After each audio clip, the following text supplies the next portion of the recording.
Hey everyone, it's Coach Ryan App here with the second live episode of Hey Coach Ryan. And I am joined by one of our Miles to Go endurance teammates. We're going to talk about his Run Across Haiti, and I'll let him introduce himself. So tell us, who are you and what do you do? Well, hey everyone, my name is Frank Macinsky. I'm the Director of Marketing at a company called Thread. It takes plastic trash in Haiti and Honduras and turns it into fabric. Awesome.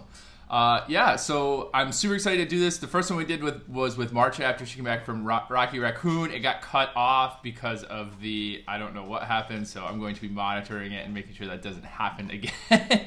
But I'm super pumped to talk with Frank. I think it's really awesome to, the ultra world and kind of all this world that we live in is really full of people who I guess we would consider elites, right? They're off doing like crazy stuff in that, but we don't often talk to just people that are doing these crazy things but live a normal life. And especially I think in Miles to Go, we have some really cool people doing some really cool stuff. And so I wanted to bring Frank on and talk about this Run Across Haiti. I'll throw it to you, Frank. Kind of walk us through a little bit of your background in terms of running, and then I know you reached out to me and that for coaching, and kind of like what made you want to do this whole like run across the country of Haiti. Yeah, so I guess I'll start with my background in running. I ran cross country in high school. Was by no stretch of the imagination an elite runner. It was more of a way to stay fit and active and have a nice thing on my nice sport on my college resume and all that kind of stuff. It was just kind of something I did for fun. Running has always been a part of my life, usually shorter to mid-distance, 5K, 10K, the occasional half marathon. Before I started training for this, I'd never run a full marathon. So I thought that was a pretty crazy idea when I first got started.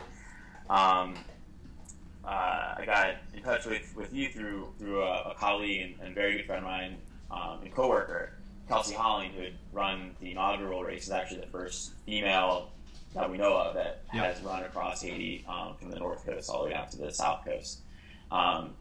She had a wonderful experience, had a lot of great and kind of horrible things to say about the run, but all things that I thought were interesting. The run's sponsored and run by an organization called Team Tassi that provides job training and placement and resources for families in Port-au-Prince and some of the poor neighborhoods of Haiti to bring themselves out of poverty with hard work and dignified employment. It's a cause that's really near and dear to my heart. I've known the organization pretty much since day one. And it was this confluence of me loving that organization, me having a deep love and respect for Haiti as a country and as a culture. And I'm going to be turning 30 in 9 months. So it's been a while since I've done something kind of crazy and different. And I thought that those three things combined to make for a pretty worthwhile adventure.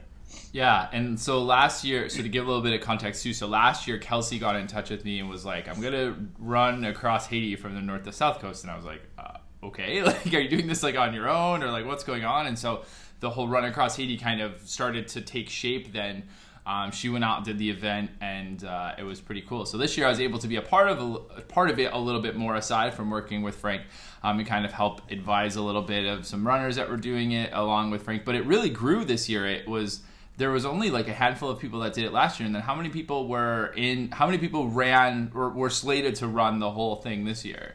We had the unofficial number is 20. Okay. I'm not sure how many started off intending on doing a through run, but we had 20 runners that were at least going to run a significant portion of the race. So I don't know the number from last year, but I'm pretty sure it was almost exactly a handful, maybe 5 or 6 runners that ran it.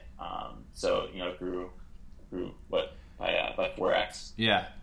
So let's talk a little bit about your training leading up to it, because I think it's important when we start talking about doing these sorts of events, how all of us train for these things, because it's all very different.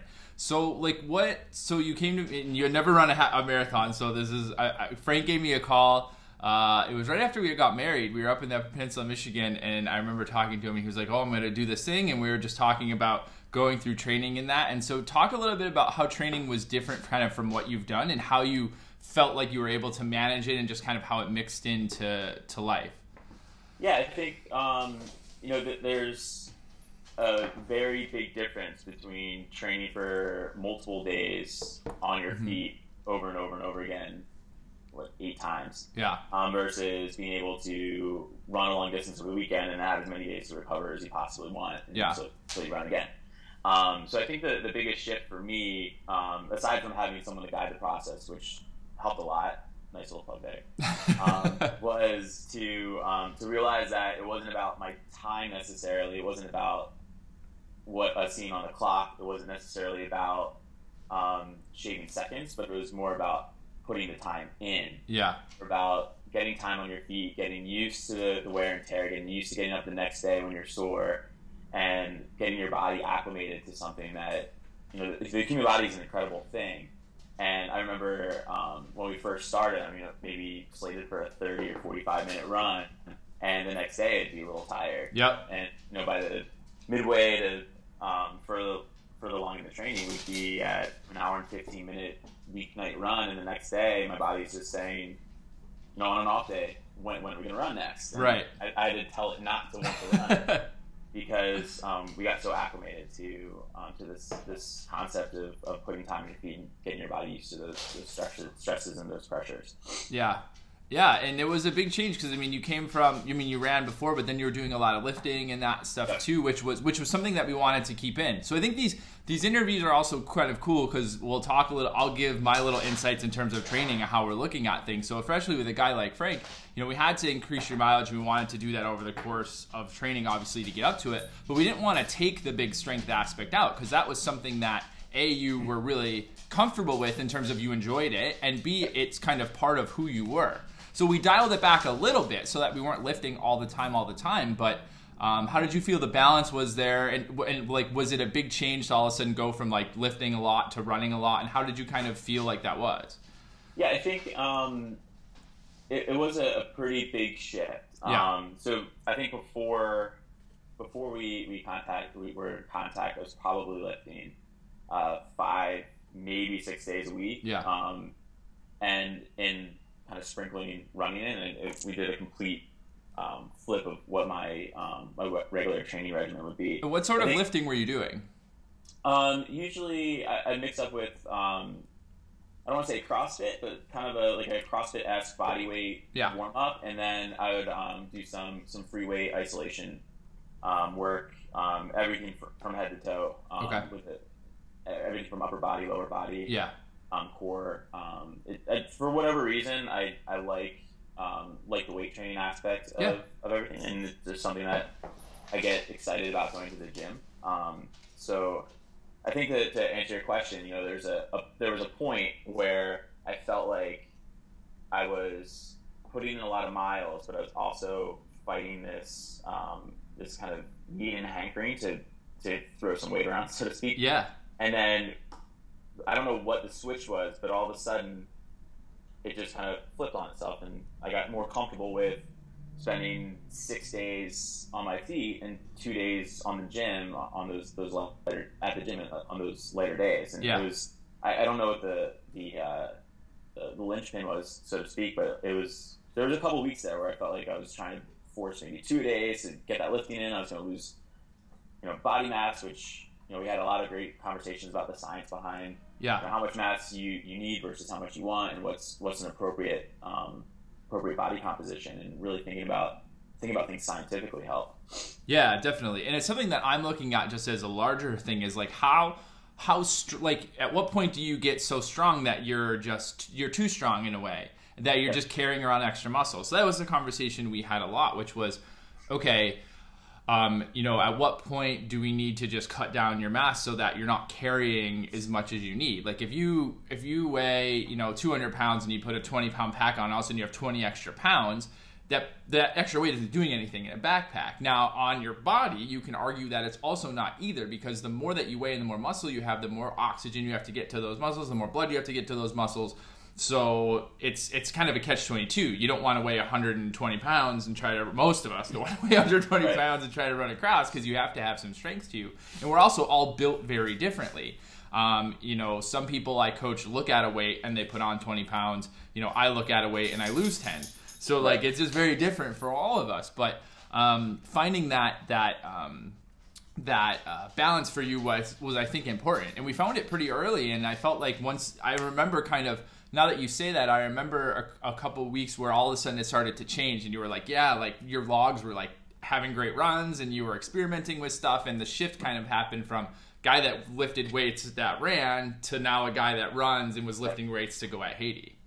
Yeah, and I think the other thing that helped too was, you know, it sounds simple and pretty straightforward, but just shifting the type of weightlifting. I switched pretty early on to lower weight, higher rep, and you know, supporting what my body was training to do, as opposed to supporting the physique that I was used to having. Yeah, I think that was doing that. It changed weightlifting from a primary activity to a supporting role in my overall fitness, and I think that was part of the shift as well. Yeah, and we didn't have to recover a lot from it because I knew you had that bigger lifting background. So where someone might be a runner and they're gonna do a longer stage race, I might say I have to add in more lifting because we have to build their strength to be able to do that.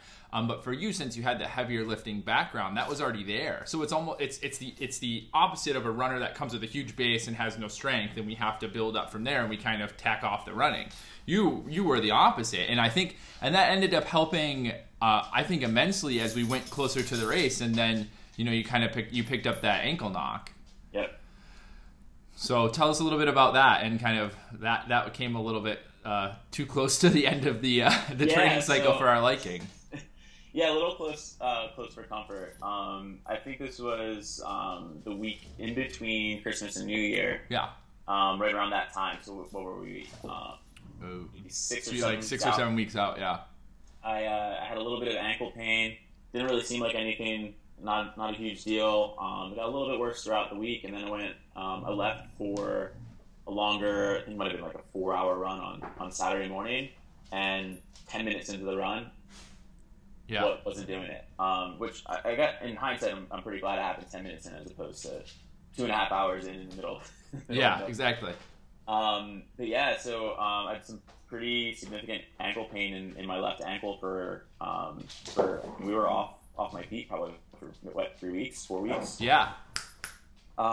So you know, the physical side of it, I knew that my body was going to recover. I mean, it was an ankle injury. It wasn't like I, you know, couldn't put any pressure on it. It wasn't, you know, my foot wasn't falling off or anything like that. But it came at a really tough point because over the holidays was when I intended on doing a lot of my fundraising for the race. Yeah. And it was also getting to be crunch time where we were starting to look at working in hills and steps, and having a few of those back-to-back weeks where we're looking at 4-hour runs on Saturday, Sunday. Yeah. So mentally and emotionally, it was a really tough time because how do you fundraise for an event that you're not sure if you're going to recover in time to be ready for? Yeah. And mentally, how do you make sure that you're finding that right balance? Which is one of the many reasons why I'm glad we had this relationship. Was you could tell me you don't need to run this week. It's okay. You don't need to try. Let's get the ankle healed. Yeah. And tap back into the base that we built, as opposed to doing some damage that can prevent you from running at all. So you know, that was a really, really tough pill to swallow. And you know, January was a rough month emotionally and mentally. Physically wasn't as bad because we were able to work some of that weightlifting in. Pretty early on, I was able to find some solace in the stationary bike, as much as it afforded years. But yeah, that was a process. That was tough. Yeah, and I remember seeing that first log and was kind of like, okay, you might have just whacked it doing something, and then it got progressively worse, and then it's like, okay, you know, it's tough when something's not acute, right? So obviously from a coaching standpoint, like, I'm not a doctor, I'm not a physical therapist, so like when stuff comes up, we just try to manage it as much as we can until I get to a point where I think it's like, okay, like, pass you off to someone else that we need to go obviously see, and we just kind of monitor stuff. Usually we'll take a couple days off right away because that's 48, 72 hours, we just kind of take off, see what happens, and see if that helps. A lot of stuff that helps with, some of it doesn't. But it definitely came at a time where we were going to start doing a lot of the hills, do a lot of the back-to-back stuff. We had built up this base, and then it was time to do some of the more specific training, especially for stage racing. When you look at this as what it was basically a stage race, a stage event, it becomes your ability to function on day 1, day 2, day 3, day 4, day 5. So it's not as much as going out and doing it one day very hard, but it's doing all of those days back to back, which is what we were building into. We had done the marathon and half marathon back to back, which you came out really well from. We trained basically into it, did the race, trained out of it. So your body was doing really well with that. But this was a case where with a guy like Frank, it was actually very helpful for you that you had that strength background, because that was something that I, from the coaching standpoint, was banking on then, was being like, okay, we're going to bank on this ability to have the strength. We're going to keep the cardio up as much as we can. But the biggest thing for me in that case was, let's get your ankle as close to 100% or as 100% as we can. And if you lose training, then so be it. Because if you go to a race and you're dragging your leg behind you at the start, you're already off on the wrong foot, literally. That was a terrible way to put it, but you're already having a really bad day. And so for Frank, we just managed your training to try to get you to Haiti as good as we can, and it ended up working out okay in terms of getting to the race with your ankle to start. I feel like we did a good job with getting you there with what we had. Oh yeah, I completely agree. And I think, again, from the mental standpoint, because we all know what it's like to be wanting to be out there and not be able to. I think finding those little wins in a 5-minute cycle and an hour of very low weight, high rep, just to feel like you're doing something and moving in a positive direction was enough to help with that. Plus, the history of that half marathon weekend was something I went back to mentally all the time. Was that we were able to get to that point pretty quickly in a responsible way. That fitness is there. It's not going away, like that. Yeah. So those are all things that definitely helped. Yeah, for sure. And mentally you handled it really well. Nice. I mean, I'm sure there's obviously times I'm sure that I wasn't there, that it was a little bit harder, but when you're, there's I feel like there's a lot of pressure with these sorts of things where you're raising money and you're supposed to go out and do something, and then like you said, you didn't know if you were going to be able to do it, and so that leaves kind of a cloud, I guess, hanging over. Yeah. So now we kind of get that all sorted out, and it gets time to go to Haiti. So I guess walk us through a little bit of the overview of the race and kind of how they some people have probably never heard about this aside if I have. So kind of give the 30,000 foot overview of like the event, like how they kind of do it logistically, and kind of a little bit about that, and then we'll break it down.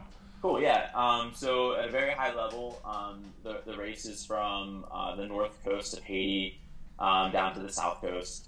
Haiti's about the size of Massachusetts, and it kind of has a similar construction, just by land mass. So it's real easy. Think about going to the top of Massachusetts bottom, and you're all set. The first couple days are through some pretty insane mountains. It's kind of like going through the Poconos or through like the Appalachian Trail around Pennsylvania or so. And then you run into this valley that's pretty much, it's close to a desert as possible. It's super hot. The temperature in Haiti this time of year is in the low 90s with a pretty high humidity. So you're running in those kind of conditions. And you have this really interesting, I guess, experience where you have these really tough first couple of days with all this elevation change and things to consider, but the weather's not quite as bad, and then you get to these flats that are hot deserts, and you can see the horizon for miles and miles and miles away. So mentally, it gets even tougher as your body's starting to get used to and tired of it at the same time. Yeah. On day 6 is a rest day at a beach resort, which is much needed and deserved and earned.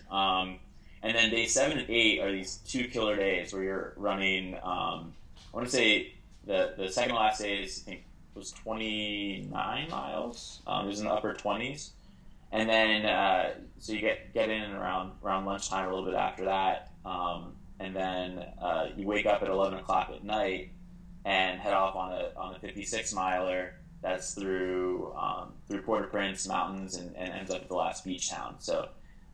Pretty crazy last 2 days that everyone's prepping for. Yeah.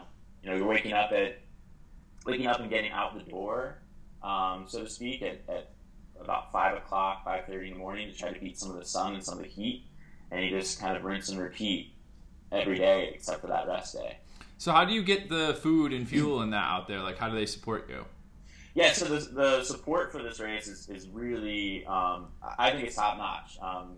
They have a support truck kind of leapfrog system where every 5K there's a support truck waiting there with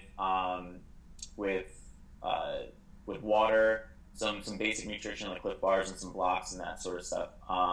And then every 10K they have your day pack, so you can carry your own nutrition, your own needs, moral support, talismans, whatever it is. And when the last runner would come through as a sweep, then they'd leapfrog over and it'd be kind of this chain of 5K trucks. Most of the nutrition that I brought, I packed myself just because I experimented with a few things. I knew what worked for me. Mm-hmm. I had a pretty rigid system in place, and I wanted to make sure that I was following it because it was a baseline foundation that was pretty comfortable for me. So I carried I had the Camelback with me, even though it was 5K check-ins, because the extra weight was worth it for me to have the peace of mind of knowing that I had everything I needed, especially if I missed. There are some instances where you miss a truck just because the spread over 30 miles when you're talking elite runners and weekend warriors ends up being pretty big. So there are some instances where you might not see it for 10K. And then we had Haitian food all the time. So one of the things that my fiance was awesome about was we cooked rice and beans and chicken for the week and a half leading into the race, because I knew I was going to have a lot of rice and beans and chicken cooked in canola oil. So to try to get my stomach acclimated to that condition as well I think was a smooth move. And it was actually her idea, so I give her complete credit for that. Yeah, and that's super smart. I mean, to just, when you're going to a place, especially if you're going to a foreign country to race and you're going to a country where you're going to be there for a long amount of time for a stage race, like understanding the cuisine that you're going to have. If you're a guy that eats pasta and you're going to Haiti, you're probably not going to find like loads of Italian pasta, so you got to figure out like, what am I going to eat and how does your body digest that on a day-to-day basis? And especially for you, like, you're racing for 8 days. I mean, that was something really important to do. So nutritionally in that, you were pretty set, and that was something you were worried about, but you experimented with stuff and found what worked in your wheelhouse, and you were ready to roll. So walk us through kind of starting and how the days progressed. Yeah, so day one was just about exactly a marathon through the mountains that I had mentioned earlier. I think coming into it, my ankle was probably at maybe 85 or 90%, enough to where it wasn't a liability, but still a little worried about it. And then by the end of that day, my body just said, "All right, cool, your ankle doesn't hurt anymore." Yeah. I neutralized and normalized, which was great. The next couple of days went pretty smoothly, and then I started to develop a little IT band issues that started creeping up that translated to some pretty sharp knee pain and then later hip pain. So the last 2 days for me were very, very slow. I actually walked all but 2 kilometers of the last day that I ran, and I had to call it short right before the 56-mile day. So I was able to make it from Cap-Haitien to Port-au-Prince, and just missed out on that last day. It was one of those things where you train for probably 9 months or so, 9.5 months for this event, and you're constantly trying to think of, especially when you're going through some of the pain that I was running through. It's like what's not only the thing that I want to do based on my driving determination, but what's the smart thing, what's the responsible thing for myself and other people that were there, and my body as well. Yeah. And just the way that, it took me, I think we left at 5 o'clock that morning. I didn't get in until 3:30 in the afternoon in the desert. So, just looking at that time and that spread, I was doing some calculations, and for me to finish that last day, it would have been out there from about midnight until 9:30 at night, and it just, it was time to time to call it. Time to call it. But I think that going through the whole process, you're continually humbled by what your body can do when you stress it to the limit, and I'm pretty proud of where I ended up. And it was great to have that last day. I was able to be on support group for most of it and cheer the last 5 or 6 people that had made it that far onto the finish line and see them achieve the goal. So it was a pretty cool, humbling, incredible experience. I'm super pumped to have made it that far at least. So what is it like? Running on like a Haitian road or the road you were on? So you're sitting there and you're looking out. Like, what are you running on the shoulder? Like, is it dirt? Is it not? Like, what are you kind of experiencing and seeing? Like, it's obviously I'd be really. Is it super hot? Is it windy? Like, what is it kind of like? I mean, and I know that kind of changes from area to area that you guys were going through. So we had a couple of elite athletes there with us, and at one point, one of them turned to me on the last day. He had been walking with me for a good portion of maybe the last hour and a half, and he turned to me and said, "This is the craziest run I've ever been a part of." And who were they? Dean Karnassus and Hillary Allen of the North Face. And Dean Karnassus has done some pretty crazy stuff. Yeah, he's done some pretty crazy things. And a lot of that is attributed to the environment that we ran through. We were running on the shoulder of a road, and in Haiti, there's aside from having normal highway traffic with big trucks carrying folks and buses, there aren't very many traffic laws. People pass on the left all the time, so you're constantly worried about someone coming into your lane and sideswiping you. And all the shoulders are generally used by moto drivers that are driving really tiny motorcycles with 2 or 3 people in the back as passengers. So you're running against traffic on this highway, and you're having motorcycles on the shoulder that you're kind of running on. And you're like, maybe there are times where I was maybe 3 or 4 inches from getting hit by a rearview mirror. And then you have trucks that are coming at you because you're running on the opposite side of the road, but you're not sure if the trucks that you're hearing are coming at you or from that direction or from the front or from the back, because it could be someone passing and honking. And that's just that. And on top of that, emission standards are not what they are in the U.S. So you're getting these big clouds of diesel smoke as trucks are downshifting up and down mountains. There were instances where we're running through a market, and it was a busy market on a weekday at 3 o'clock, and you're just walking through these people have no idea what you're doing there. There's open sewers that you could trip into when you're in more populated areas that can be pretty stinky and pretty dangerous. And then constantly being yelled at by people, and you're not sure if it's aggressive or friendly, because Haitian Creole has a really awesome cadence to it where people tend to escalate their volume pretty quickly, and for someone that doesn't speak the language, it can kind of be intimidating. Kids were coming up in small villages and running next to us, so if you're talking about trying to be responsible with pace and responsible with your plan for the day, and you have these kids that are running up next to you, chasing you down and trying to steal snacks from your backpack, it can really screw with you.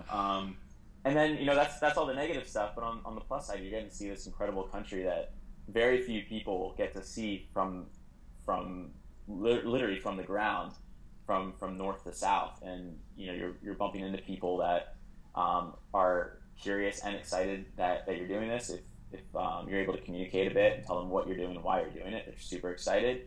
And the hospitality is incredible. There was a runner that was struggling on one of the deserty days with heat stroke, and he just had it and had to sit down. And this lady who had a bottle of water and a chair that she let him borrow, and she probably only had one of each to her name, and she let this crazy white dude with a bandana and a backpack full of whatever to sit down in her shade on her chair and have a bottle of water. So the negatives made it crazy and treacherous and an experience of a lifetime, but it's very easy to overshadow the positives and the things that made the race worth running.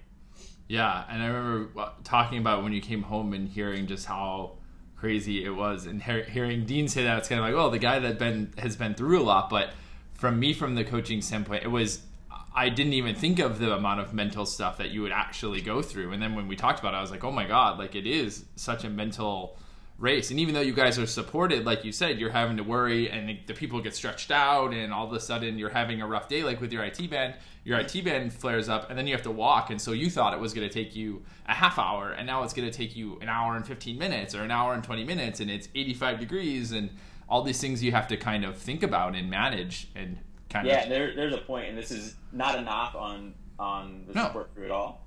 But there was a point on that last day where I was so far out, they didn't have a truck for me, and I was out there for 2 hours and some change or so without a support crew. And that's, I had prepped for it. They warned me that, like, you might have to be out here for a while. You got this. And I'm like, that's great. I got my backpack. I got everything I need. I had this balance of what's the appropriate weight that I want to be carrying. Versus, how much water and nutrition do I actually need? And I had plenty of time to think about it. So yeah, I mean, there are instances where you feel pretty darn alone. Yeah. Even though there's an incredible crew that's there, and you're just hoping for someone to come by with some extra stuff. So how did you deal mentally with it? I mean, how did you feel just throughout the course of the race? And then especially for you, like, it started off, I'm sure, with this big high, and then it started to go into the IT band stuff you have to manage, and then mentally realizing as you get closer to that last day that last day might not happen. So there are a lot of layers to it, and I'll try to answer in the easiest way. Oh no. I all in all, it was an incredible experience. And when I got to the point where I knew that the end was coming on my journey, it had a lot of really tough, inner monologues about, am I gutting it out? Am I being responsible? Like all those self-doubt things where you're trying to make sure that you're not just calling it quits for the sake of doing the easy thing. Yeah. And the other thing that I thought was very interesting that was encouraging for me was that the more it hurt, the more determined I was to finish each 5K and each day. So there was even before my second to last day, there were points where I was like, all right, I'm only going to make it another 5K, and I'm going to have to call it quits. And then I saw the 5K and I was like, well, there's only one more 5K left. And I was like, well, I lied to myself. There's actually 2 more 5Ks left. But just going through the process, I mean, I couldn't stop because when my IT band cooled down, it would start to lock up on me. So there are periods where I wasn't stopping at support trucks. I was grabbing a couple bottles of water and rolling. And I think that there was something inside that was just trying to get me to finish the day, to say that I did it. And it was kind of cool to see how my body and my spirit kind of rallied behind that. Yeah, and then having to deal with all the other stuff going on just on a day-to-day basis, it just had to be tough to do it. But I feel like we talked before you went too, physically for the stage races, when you look at it from my point of view, it's like sometimes you actually feel better as the thing goes on, and you kind of develop a hardness to it. And this happens with, I think, smaller stage races, and then even larger ones when people run across the U.S. and when they run across great areas, you kind of start and you have the excitement of starting, and then there's kind of the lull, but then you just become a part of what you're doing, and you develop a resiliency to it and an adaptation to it that helps as you go along. And I think, thinking back and just actually thinking this now, I think having to deal with the injury stuff before you left kind of gave you a little bit of experience, not in a, and no one wants to be injured, but you kind of had to deal with what was going on and kind of listen to your body and do that. And then you had to kind of engage that as that happened when you were in Haiti. Yeah, that's a great point. I think that the injury in January was a great lesson learned. And I kind of knew I had a very recent sense of what the limit on pain was for what was appropriate for my body. And when I got close to it, I maybe pushed a little bit beyond it, but understanding that this was kind of my chance to do it. And that. The other thing that I think was interesting too is that the rest of my body was getting that battle hardenedness. Yeah. Like my left side of my body felt fine. The only thing that sucked was, really this like little quadrant of my leg around my knee. Like I wasn't getting blisters on my left foot. It was only on my right leg, or on my right foot. Cardiovascularly, nutrition, hydration, all that stuff was just falling into this real solid rhythm. And just that one little piece that was kind of dragging me down, the big piece, but yeah. No, it's good to hear. I mean, sometimes you go to these things and it's just like everything kind of becomes like the straw man and falls apart. But for what it was worth, like you did really well and lasted really well through it. It's just sometimes, and especially when you're looking at days and days, and the longer the thing goes, the more that when something pops up, we had spoken, it's like, okay, if something comes up, like a rock gets in your foot, you take the rock out of your shoe, take the rock out of your shoe, because the rock in your shoe for 50 miles is going to suck. And then you kind of get the little IT band, and it comes and it comes and it comes. Your ankle you had, and then that went away, but you picked up the IT band, and then it's kind of there. So as you extend it out over time, you kind of just hope that stuff goes away. But so much that traditionally goes wrong with people, you managed and took in and really did super well. Nutrition, especially in hot conditions, nutrition and hydration can be super tough, especially nutrition. And people think more of the hydration aspect, but think of a time you've been outside at like a barbecue or something that's super hot and you're trying to eat and you're like, this tastes terrible. And it's something that you would love to eat. But when you're out, you're breathing in these exhaust fumes, your head's on a swivel, you're doing this, and you have to eat a Cliff Bar or whatever you're eating. Like if your body doesn't take that in, then you're going to be in some serious trouble. And you manage that really well. So when the last day kind of happened, you decided not to do it. You followed in the support truck and that. Like, what was the end kind of like for all of these people that had done it, and for all of you guys that were there? Like, I mean, talk a little bit about that, and then about the money that was raised and kind of what all that entails like at the end. Yeah. So I had the pleasure of being at the final roundabout where the first couple runners had come through. And the first finishers on that last day were both runners that had run the previous year, and they had dropped their time by hours on that last day. So aside from being able to accomplish something that is incredible, they also were able to improve upon what they did the year before. And just thinking that someone would do this once and then the next year turn around and decide to do it again, to me was incredible. And these guys were absolute champs. And then to see that next wave of people come through, that a few of them were people that had never been to Haiti before, and to see them come through was something else that was a pretty awesome thing to see. And then bringing up the rear were some folks that were complete weekend warriors, that were trudging along and had a real solid shuffle and just gutted it out and absolutely crushed that last day. Emotionally, I would have loved to have been running with them. And I think that was the hardest part, was, it's so close. They're just one day away from sharing in that. But, I always said that it was the best summer camp and worst vacation that I've ever been on. Because everyone that we ran with, we ended up becoming very close friends, to the point where we're almost family. So, being able to support everyone that finished the through run, a few people that had to finish some stages early but still made it through almost the entire thing, and a few of the people that had to call it quits during the last day, which I would imagine is even tougher, because I had that Port-au-Prince, I could see it in the distance, and knew, by then I had assigned myself to the fact that was it. If I can get to that goal, I have accomplished something. Yeah. And then to start off on that last day and have to call it quits due to everything from GI issues to physical issues. I'm sure it was super tough, but some really, really gutsy people ran this race, and it was an honor and a privilege to be part of it with them. We had a fundraising goal of $125,000 for the group, and I don't know what the current number is, but we had exceeded that earlier in the week. Yeah.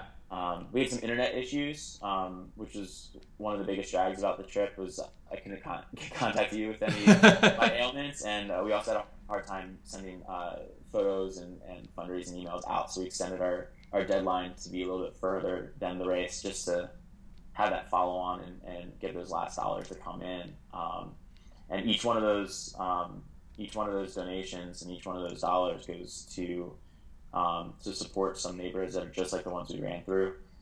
People that are sitting around on a Wednesday afternoon looking for something productive and dignified to do with their time, because they don't want to be poor. They want to have a purpose and a job and a way to improve their lives and improve the lives of their children in the future.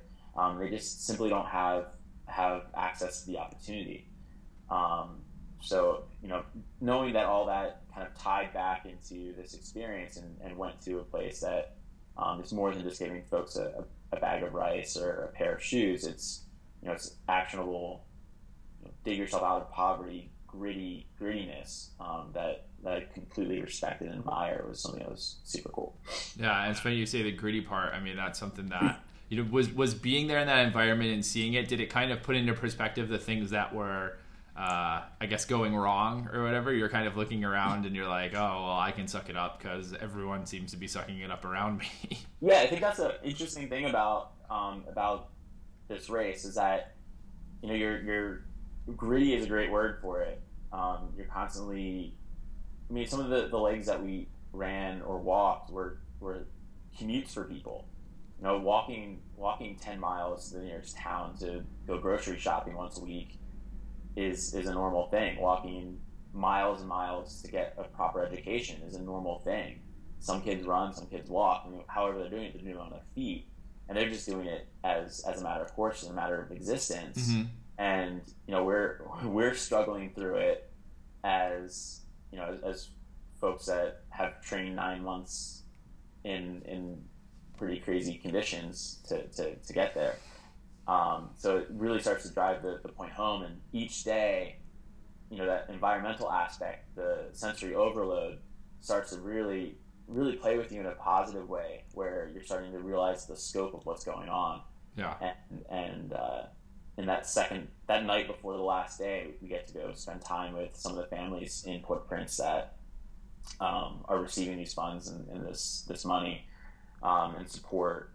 And that's an emotional roller coaster, but it all kind of brings it together and pushes everyone through for that last day. What did they think when you're like, were they like, why are you running like from north to south? Or were they kind of were they into it? Or was it kind of like, what, like, some places I feel like when you talk to people about like these sorts of events, they're just like, why? Like, you can't fathom it. So what was their kind of thought process? I mean, I'm sure they're super grateful, obviously, with all the funds in that you're raising, but in the manner that you're raising them, like, was it kind of like, why? Or what were their thoughts on it? Yeah, so the families in Menelaus, the neighborhood that received a lot of this support, mm-hmm. I mean, this is the second year of the run, so, and I wasn't there in the beginning, so it's kind of hard to get a sense that I feel like they understand it because it's been explained to them. They've seen the results and they've seen the people come in from the run, and they've seen some of the videos of past legs and past runs. So I think for them, it's kind of just, I mean, they're super excited about it and grateful and welcoming and all that kind of stuff. But just for the average layperson in Haiti that we pass, you could say, where are you going? You'll hear a lot. You say, oh, I'm going to Jacmel. And then someone will say IPA, which is by foot, and you're like, yeah, and they just laugh, offer you rides on their motorcycles. A lot of times you'd have someone that would like on one of those motos slow down near you and start chatting you up, like basically, hey, you look like this sucks, right? You want to ride? And it's really hard not to pull like a $5 bill out of your pocket and be like, no, just take me as far as $5. So yeah, it's not a lot of people really understood it. Yeah. Which is part of what made it so fun, was that you're explaining to people that you're going from I mean, most people that we talked to hadn't seen that part of the country because it's so hard to get there. And yeah. Here we're walking and running it. So now that you're home, like, what has it kind of been like, and how has it sunk in, and you know, just the kind of whole process, like 9 months leading up to this, and you did it, and now you're kind of home, and what are your, you know, your thoughts about it, you know, now that you've had a little bit of time to digest and decompress? Yeah, well, the first things first is I'm real excited to do something else like this. I didn't think that would be the first reaction I would have, but I was already starting to think of fun things I can do. I definitely, you know, got bitten by the bug. I think the other thing that, so I think I mentioned I've been to Haiti a whole bunch of times before for work, but this was seeing that country in a whole new light. I have a completely newfound respect for Haiti and the people that live in Haiti. From every level. It's not just the urban environments that I spend a lot of my time in, but also some of the desperately poor in the rural areas. So I'm constantly reminded of the whole picture. Yeah. And then some of the other things that you notice too are when you come back, I mean, running along highways without traffic laws for 10 days, and then all of a sudden you sit in a car and you're like, wait a minute. There are traffic lights. How do these work? What does red mean? So like those little things, I think it's fun, especially for a longer trip like that when you come back, to notice how your perspective just shifts to things that happen on a daily basis don't feel the same anymore. And you know, I can say because I've been going to Haiti for 5 years that they never really get the same again. And I feel like this was I hit another plateau in how my worldviews has changed, and my perspective has changed a bit. And you know, if anyone is watching this, not to throw another plug in, Please. This was one of those experiences that I don't think I could replicate, even if I tried. And I would highly recommend people looking into. I think they actually already have signups and info sessions and stuff planned for the next year's race. Yeah, talk about it. Go ahead. I want you to talk about it. Yeah. So Team Tassi, Team TEAM, Tassi TASSY.org. And I think on their homepage they have some links to look at the next run. There's plenty of videos on YouTube and on the site that'll show you what the experience was like, to see it as close to firsthand as possible. We had an awesome film crew that followed us around too, that were able to document the whole thing, blood, guts, and glory. It's a really great organization on top of it. So if this is a little bit outside of your comfort zone, or you know, the next year isn't great for training, definitely check them out. I completely respect and admire their approach at solving poverty through dignified employment. And you know, if you're going to run, I would highly suggest getting training as early as possible, because we got a pretty early start on it. I think maybe another month or two would have been nice, but I mentally started preparing and doing some increasing my mileage before we had connected. And I'd say that the people that fared the best were the ones that were most prepared, as if anything else. So sign up. It was awesome. And get some help, because you're going to need it. For sure. I just think it's just awesome that you did it. And I think there's when you do something and you walk or you go into your own power, there's a power, or there's a experience that comes from that I don't think you can replicate. And you know, having done stuff on my own, doing that, or even if you go to a city and you walk around a city instead of taking the bus, and you're just kind of experience it in a way that I think is very different from how we experience the world now with our phones and kind of everything through pictures. We can see the whole world, but when you actually sweat on the road and you're on it, there's like a experience that you get from that. And just hearing you talk about it, I think, you know, I think you have that. And I think that, you know, having been a part of it from the coaching side and helped out a little bit more and talked to the people that are involved in it, I think it's I can put the plug in from my side, from a coach having an athlete that wants to go out and do this event. I would highly suggest, if you want to have this experience and also to help raise the funds for it, it would be an event to certainly support and to go out and do. It will be hard. It will be hard. It will be hard. It will be interesting. It will take you, physically and mentally, you're going to have to, really suck it up and do it. But I think the support is there to do it. And it's just a really awesome cause to support. And one that when I first heard Kelsey talk about it 2 years ago, I'm like, I get that. And it sounds really great. And it was a great thing to be part of last year with her and now with you, and hopefully as we go forward. So is there any last bits you want to share? And then we'll call it a wrap. No, I think that about covers it. I'd like to end on 2 plugs for the organization. So, yeah, for sure. So yeah, it's been great chatting about the race, and looking forward to our next adventure. Yeah, for sure. So for those that are looking for information, can you plug the website again, and then any other information that might be helpful in terms of that? Yeah, the best place to go is teamtassy.org. Again, that's TEAMTASSY.org. If you're looking for video, photography, and that sort of thing, the organization name is their Instagram, Twitter, Facebook, and YouTube handles. So there's plenty of multimedia out there, just to see what the race was like from that as close to first person perspective as you can get. And I think that's a great way to immerse yourself in the cause and what the race is like. Yeah, and if anyone has information like, I want to do this, like what would this actually entail training-wise, get in touch with me and I can help kind of give you a little bit of an overview of what I think it takes to actually go through and do it. Now, having worked with Kelsey and both Frank, I'm 2 years into understanding the event, and everyone that does it and all the great stuff that they're putting out multimedia-wise helps me look at it and go, okay, like these are the things that we have to do. So we can walk through it and figure out a way that it's going to work, or at least talk a little bit more about the training so you understand what that's like. But thanks so much for coming on, Frank, and explaining it and walking us through it. I really appreciate it. I look forward to working with you on the next stuff coming up too. Me too. And it's been a lot of fun. So thanks for sharing it with us. Oh yeah, thank you. This has been a blast.